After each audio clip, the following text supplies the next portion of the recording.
आप सुन रहे हैं रेडियो विदस्ता हमसफर जिंदगी का, आपका अपना रेडियो, आपकी आवाज दिल से। कोविड-19 एक ऐसी महामारी जिसने पूरे देश को ग्रस्त कर रखा है।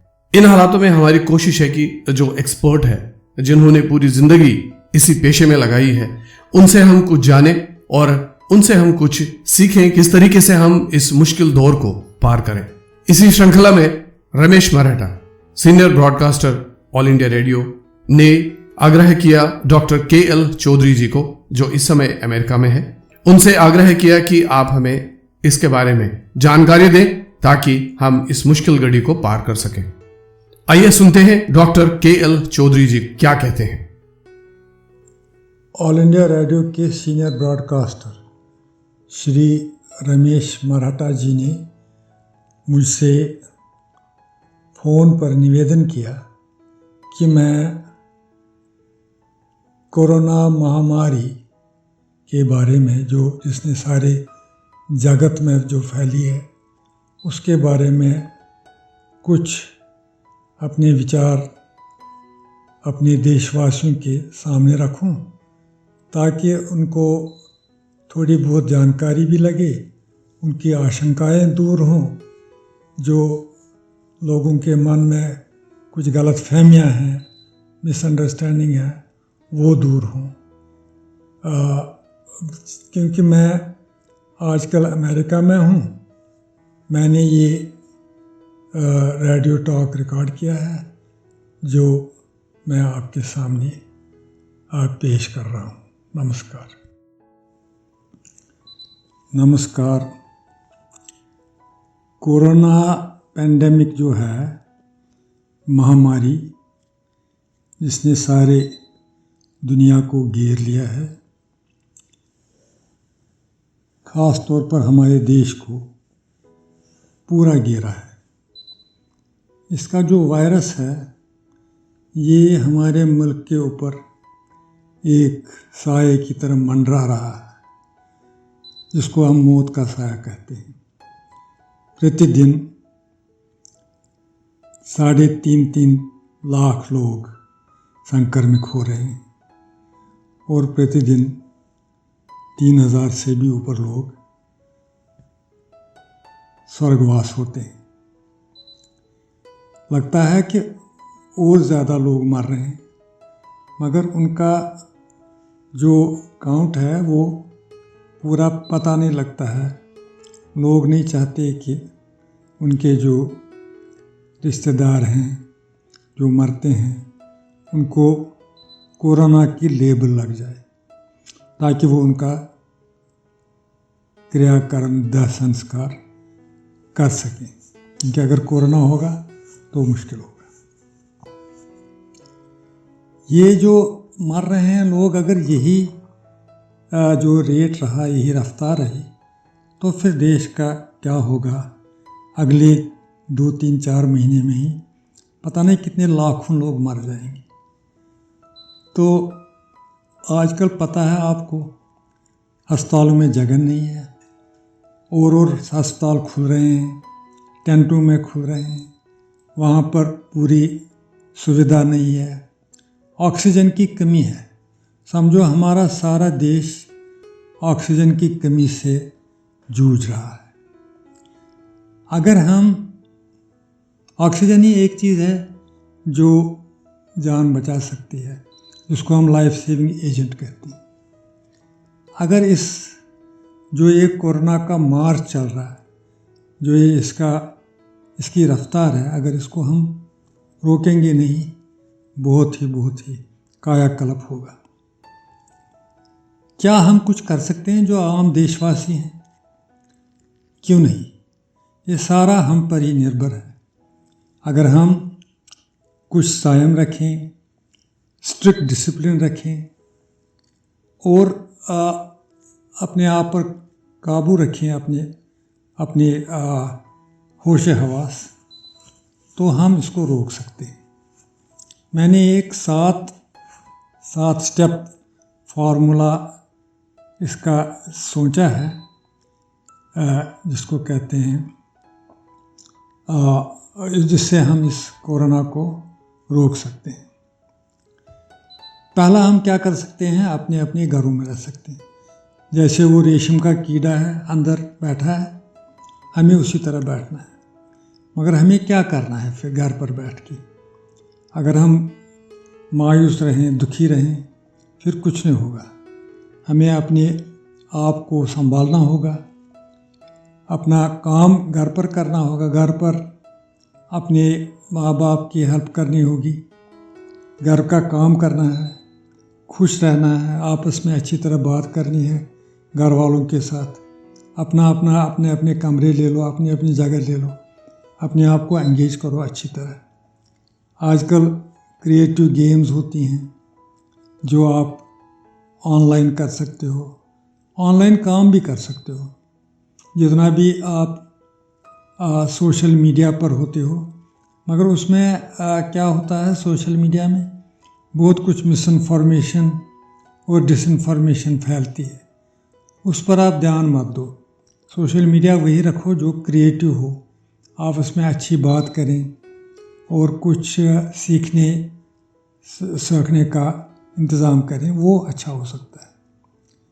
दूसरा है, अपने आप को मास्क रखो। ये मास्क वो नहीं है जो ठुड्डी पर रहती है, वो गलत है। जो मास्क है ये आपको अपने नाक और मुंह के ऊपर रखना है कि कोई हवा दूसरी तरफ ना निकले, इसी में से फिल्टर हो जाए। आप क्यों मास्क रखते हो? क्योंकि हमें पता है जो कोरोना है ये एक ऐसा वायरस है, ऐसा जुर्म है जो हमारे जो रेस्पिरेटरी सिस्टम है, नाक, मुंह, फेफड़े और फेफड़ों में जो नालियाँ हैं, उसमें ये रहता है। और हम जब सांस अंदर बाहर लेते हैं, उसमें से ये बाहर आता है।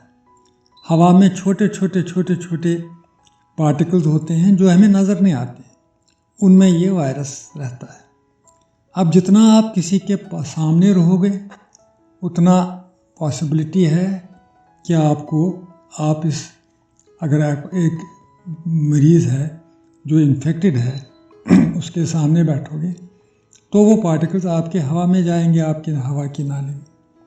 और जितना नज़दीक रहोगे उतना मुमकिन है ज़्यादा, क्योंकि एक नॉर्मल आदमी जो है, आप कोई भी पुरुष है, वो जब सांस लेता है कम से कम 4 फुट तक ये पार्टिकल्स, 5 फुट 6 फुट तक ये पार्टिकल्स हवा में रहते हैं, फ्लोट करते हैं।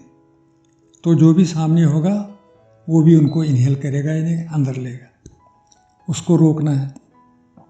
अगर यही जो है पुरुष जिसको ये संक्रमक है, अगर ये खांसी करेगा तो खांसी से ये जो पार्टिकल्स हैं जो वायरस से भरे हैं, ये दूर तक जा सकते हैं, 12 फुट तक जा सकते हैं। अगर ये स्नीजिंग करे तो ये उससे भी ज़्यादा हो सकता है, दूर जाता है। और कमरा अगर बंद हो, फैन चल रहा हो, एसी चल रहा हो, उससे ये सारी जो हवा है जिसमें ये पार्टिकल्स हैं, ये सर्कुलेट होती है। तो दूर के कोने में भी कोई बैठा हो, उसको भी ये इन्फेक्शन लग सकता है। इसलिए मास्किंग जो है, मतलब बंद नाक और मुंह, ये दोनों बंद रहने चाहिए। तो वो उसी से हो सकता है अगर अच्छी तरह मास्क रखें आप। अब मास्क में क्या है, ये जो पार्टिकल्स हैं ये फिल्टर करता है, अंदर नहीं जाने देता या अंदर का बाहर नहीं जाने देता। तो इससे कम से कम 85 से 95% तक रुक सकता है। तो अगर ये मास्क जो भी हैं, इसमें भी अलग अलग किस्म के हैं। जो बेहतरीन सबसे अच्छा मास्क है उसको हम N94 कहते हैं। वो मिलता नहीं है आसानी से, तो मगर उसके बदले जो सर्जिकल मास्क हैं जो केमिस्ट्री के पास होती हैं, आप वो इस्तेमाल कर सकते हो।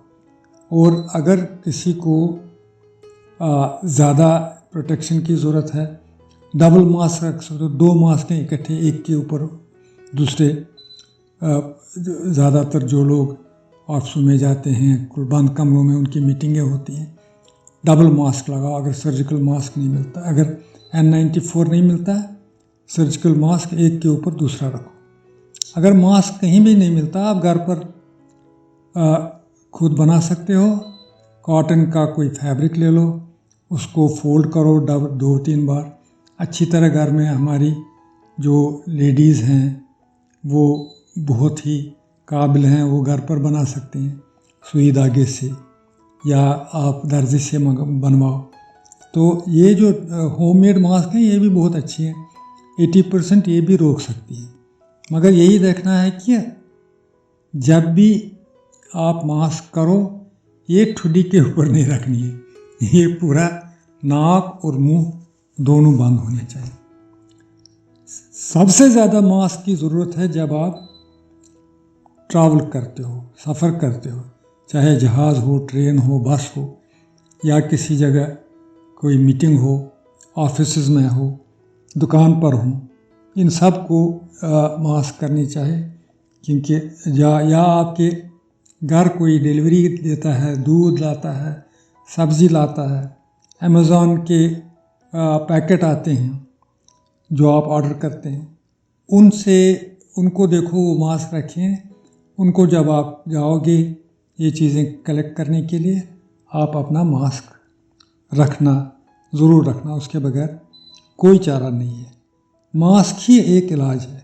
अभी तक कोई इलाज कोरोना का नहीं निकला है, मगर मास्किंग सबसे बड़ा इलाज है। दूसरा चीज़ है कि ये आप सोशल डिस्टेंसिंग रखो। उसका क्या मतलब है? उसका मतलब है कि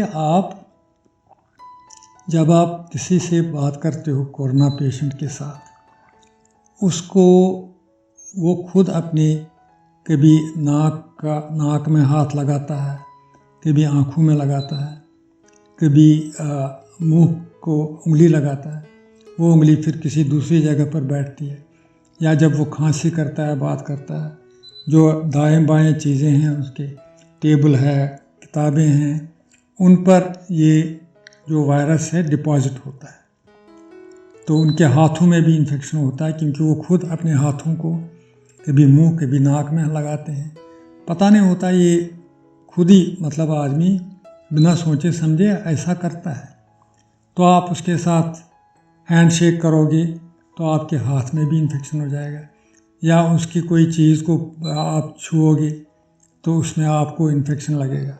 तो इसको कहते हैं टच। एक तो आता है थ्रू ब्रेथ, सांस से, दूसरा टच से, छूने से भी इन्फेक्शन आपके हाथों में आएगा। आप अपने हाथों में से फिर अपने नाक को लगाओगे, वहाँ पहुँचेगा, या आप अपने आँखों में जाओगे, हाथ लगाओगे, वहाँ पहुँचेगा।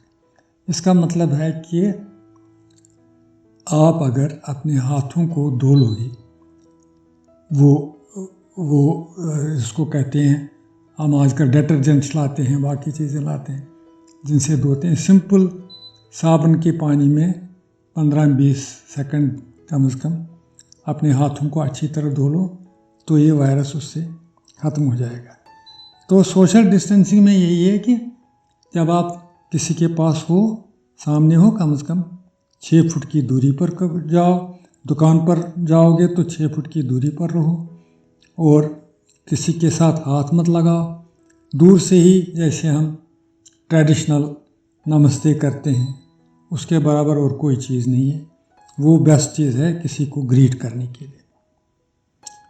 चौथा जो ये स्टेप है उसको हम कहते हैं टेस्ट। हर एक को टेस्ट करना चाहिए, जहाँ भी मौका मिले टेस्ट करना चाहिए। जो ऑफिस वाले हैं, दुकान वाले हैं, जिनको पब्लिक प्लेसेस में सर्विस करनी है, उनको ज़रूरी टेस्ट करते जाओ। टेस्ट आज करोगे, 15 दिन के बाद मौका आएगा, दोबारा टेस्ट करो। अगर आपको टेस्ट पॉजिटिव है तो आप एकदम अपने आप को फिर वही कोकून में जाओ, क्वारंटाइन जिसको कहते हैं। 2 हफ्ते आप क्वारंटाइन में बैठो घर पर चुपके से, देखो कोई सिम्टम तो नहीं होता है, कोई ऐसे चिन्ह तो नहीं होते हैं साइंस बीमारी की, तो फिर आपको उसके मुताबिक ट्रीटमेंट करना पड़ेगा। नहीं तो 2 हफ्ते के बाद तब तक इसका जो चांस है इन्फेक्शन का अगर आएगा भी टेस्ट हो, आपके पास इन्फेक्शन हुआ है तो वो ठीक हो सकता है। उसके बाद दूसरा है ट्रैक। ट्रैक मतलब है ढूंढना है। ये आपको अगर पॉजिटिव निकला या किसी को भी उसको कहाँ से आ गया। आप खुद सोचो कि आप घर पर हो, अगर घर पर ही हो और कोई नहीं आता, कोई काम करने वाली आती है, बाकी आप जाते नहीं हो, मास्क भी लगाते हो, फिर आपको हो जाता है, तो उस काम करने वाले को देखो, उसको तो नहीं है, उसको टेस्ट कराओ, तो हो सकता है उसके पास है, उससे आपको इन्फेक्शन हुआ है। मतलब आपको ट्रैक करना है कि आपको आया कहाँ से। आपके ऑफिस में तो नहीं है किसी को, उनको देखना है। तो किसी को भी आप जिसको पॉजिटिव हो या जो कोई पेशेंट हो, उसने कहाँ से लाया है, उसको ट्रैक करना है। मतलब जितने भी पॉजिटिव इन्फेक्टेड पेशेंट हैं, उनको ये देखना है कि ये मुझे कहाँ से हुआ। पॉसिबिलिटी होती है फलां के पास मैं गया था, उसके पास, उसको भी टेस्ट कराओ। तो इस तरह अगर आप ट्रैक करते जाओगे तो ये रुक सकता है, क्योंकि जो किसी को, लोगों को पता नहीं है उनको इन्फेक्शन है, वो जाते लोगों से मिलते जाएंगे और ये इन्फेक्शन फैलाते जाएंगे। तो उसको यही रोकना है कि वो पॉजिटिव है, उनको क्वारंटाइन करो और उससे स्प्रेड बंद हो जाएगा। एक चीज़ है जिसका जो 6th स्टेप है वो है वैक्सीनेशन। कोई भी वैक्सीन हो, सब वैक्सीन तकरीबन एक जैसे हैं। रोको मत, सोचो मत। आजकल लोगों में जहालत है, वैक्सीन ख़राब है, ये इसके टेस्ट नहीं हुए हैं, ये सारा गलत है। जितने भी वैक्सीन चल रहे हैं देश में, बहुत मुश्किल से वैक्सीन मिलता है। इसको अगर हम नखरे करने लगे, नहीं जी हम वेट करेंगे, पता नहीं क्या है, ठीक है नहीं, वो अच्छी बात नहीं है। वैक्सीन कहीं से भी है। आजकल अब सारे स्टेट्स में 18 से ऊपर एज के लिए मुफ्त भी दे रहे हैं, तो इसका फ़ायदा उठाओ। जम्मू कश्मीर में तो मुफ्त ही है, डिक्लेयर किया है कि 18 से ऊपर हर जगह वैक्सीन के सेंटर खुले हैं। इसमें आप चूज़ मत करो कि मुझे करना है कि नहीं करना। और लोग ये भी सोचते हैं अब तो कोई नया म्यूटेंट वायरस आया है। म्यूटेंट है ये वायरस जो है, ये अपनी चाल, अपनी तौर तरीके गिरगिट की तरफ बदलता है। आजकल कहते हैं कि ये एक नया म्यूटेंट आया है जो ब्रिटेन और अफ्रीका से, साउथ अफ्रीका से आया है, कि जो खतरनाक है, ज़्यादा तेज़ी से फैलता है। अब लोग सोचते हैं हमने वैक्सीन करेंगे तो पता नहीं उसका क्या होगा, वो म्यूटेंट हमें पकड़ेगा। ये जो वैक्सीन जो भी आप करोगे, ये उस म्यूटेंट को भी बहुत इफ़ेक्टिव है, उसके अगेंस्ट भी देखा गया है। जो आजकल साइंसी एक्सपेरिमेंट्स हैं जो चल रहे हैं, तफ्तीश, उसमें से देखा गया है कि ये काफ़ी इफ़ेक्टिव हैं। इसलिए वैक्सीनेशन में कोई दो राय नहीं है, जितने भी हैं वो करते जाओ और उसी से रुकेगा, नहीं तो ये फैलता जाएगा। अब इसमें क्या इलाज है? देखिए, एक चीज़ है कि जितने भी लोगों को ये इन्फेक्शन होता है कोरोना का, ये ज़रूरी नहीं है उनको कोई प्रॉब्लम हो। कुछ नहीं भी हो सकता, वो आराम से बैठे हैं, उनको कोई तकलीफ़ नहीं है। तो नहीं है तो ठीक है, आराम से बैठो, कोई इलाज नहीं। मगर बहुत लोगों को थोड़ा सा इन्फेक्शन होता है, कभी फीवर होता है, बुखार, दर्दें होती हैं, नाक बहता है, कोई छींकें आती हैं, किसी को आँखों में लाली होती है, या पहले स्मेल जो है, सूंघने की जो शक्ति है, या टेस्ट जो मज़ा है, जायका है ज़बान पर, वो कम हो जाता है। तो उससे भी डरना नहीं है। हाँ, इसका मतलब है इन्फेक्शन है, मगर कोई कोई घबराने की बात नहीं है। अगर ज़ुकाम है, ज़ुकाम की गोलियां आम मिलते हैं। फीवर है, टेम्परेचर है 101 है या उससे ऊपर है, आप सिंपल पैरासिटामॉल खाते हो 500 या 650 मिलीग्राम, उसको 2-3 बार खाओ, उससे दर्दें भी ठीक हो जाएंगी। क्योंकि ये जो अगर खांसी बहुत है तो थोड़ा सा कफ मिक्सचर ले लो। हाँ, एक चीज़ है, अगर आप हर एक आदमी घर पर एक ऑक्सीमीटर रखिएगा, जिसको हम पल्स ऑक्सीमीटर कहते हैं। उससे हमें लगता है कि ऑक्सीजन, पता लगता है ऑक्सीजन कितना है हमारे शरीर में। अगर वो होगा तो बहुत अच्छी बात है। उसमें अगर ऑक्सीजन की जो कंसंट्रेशन है 94 से ऊपर है तो कोई फिक्र नहीं है, 90 तक भी कोई फिक्र नहीं है, मगर उससे नीचे जब कम होता जाएगा उसका मतलब है इन्फेक्शन तेज़ी कर रहा है अंदर। तो उसके लिए हमें ऑक्सीजन की ज़रूरत पड़ती है। और उससे पहले ये भी होता है ऐसे लोगों को, उनको सांस ज़्यादा तेज़ बनती है या उनको थोड़ी सी नीलिमा पड़ जाती है मुंह पर, जिसको हम साइनोसिस कहते हैं। तो ऐसे जब ऐसे लक्षण हो, इसका मतलब है बीमारियाँ चल नहीं सकता है, बहुत सांस है, खांसी है, तो उसमें हमें ऑक्सीजन कमी होती जाएगी। तो फिर हमें मेडिकल एड की ज़रूरत है। उससे पहले कोई दवाई जो है उसकी ज़रूरत नहीं है। अब डॉक्टर लोग लिखते हैं पॉजिटिव पेशेंट्स को दवाइयाँ बहुत लिखते हैं, मगर उन दवाइयों का भी पता नहीं है कि वो रियली वास्तव में काम करती हैं कि नहीं करती। अब कुछ लिखने का नहीं होता तो डॉक्टर साहिबान कुछ दवाइयाँ लिखते हैं जिन पर पहले कुछ रिपोर्ट आए थे कि वो अच्छे हैं, मगर सब्सिक्वेंटली आगे जितने भी साइंटिफिक इन्वेस्टिगेशन करके पता लग रहा है कि आज तक कोई इसके लिए दवाई नहीं निकली है। तो इसलिए क्या कर सकते हो आप, अगर घर पर आपको ऑक्सीजन कंसंट्रेटर हो या ऑक्सीजन सिलेंडर हो, फिर आप वो यूज़ कर सकते हो, उससे बहुत फ़र्क पड़ता है। अगर ऑक्सीजन बिल्कुल कम होता जाएगा, हालत ख़राब होती जाएगी, फिर आपको हॉस्पिटल जाना है। वो हॉस्पिटल भी तब जाना है अगर उस अस्पताल में ऑक्सीजन हो, क्योंकि आजकल ऑक्सीजन की इतनी कमी है कि अस्पतालों में न जगह है न ऑक्सीजन है। आप जाओगे तो कहाँ जाओगे, आप दरबदर हो जाओगे ढूंढते ढूंढते कहाँ जाना है। उससे अच्छा आप तब तक घर पर ही रहो जब तक आपको पूरा पता न चले कि हाँ किसी हॉस्पिटल में ये इंतज़ाम है, इसकी सुविधा है, तो आप वहाँ जा सकते हो। मगर खुशकिस्मती ये है कि बहुत लोग इसमें से या तो उनको कोई चिन्ह नहीं होता है बीमारी का, तो उनको पता भी नहीं चलता है, या उनको बिल्कुल मामूली से ये चिन्ह होते हैं, थोड़ा सा फीवर, दर्द वगैरह, 2-3-4 हफ्ते में वो बिल्कुल ठीक हो जाता है। तो इसलिए डरने की बात नहीं है। हार्डली जो एल्डरली हैं, जो जिनको पहले ही बीमारियां हैं, जैसे डायबिटीज़ है, ब्लड प्रेशर है, या सिस्टम्स इन्वॉल्व है, किसी को क्रॉनिक रीनल फेलियर है, किडनी का, लिवर क्रॉनिक डिजीज़ है, या हार्ट डिजीज़ है, एज बहुत है, कमज़ोरी है, कम तबके के हैं, जिनको मैल नरिशमेंट है, जिनको खाना नहीं अच्छा मिलता है, उन लोगों को ज़्यादा डेंजर है इस मर्ज़ से। जवान लोगों में भी हो सकता है, मगर बहुत कम ऐसे हैं जो जवान हैं जो इसके शिकार होते हैं। इसलिए डरने की बात नहीं है। इन्फेक्शन हो भी अपनी हिम्मत रखो, संयम रखो। फिर हम जो ये कोरोना का वायरस है, फिर हम इस पर हम विजय कर सकते हैं, इस पर विजयी हो सकते हैं।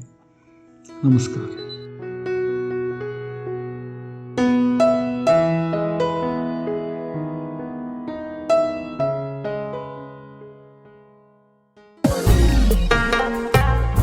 रेडियो वितस्ता, हम सफर जिंदगी का, आपका अपना रेडियो, आपकी आवाज, दिल से सुनते रहिए रेडियो वितस्ता।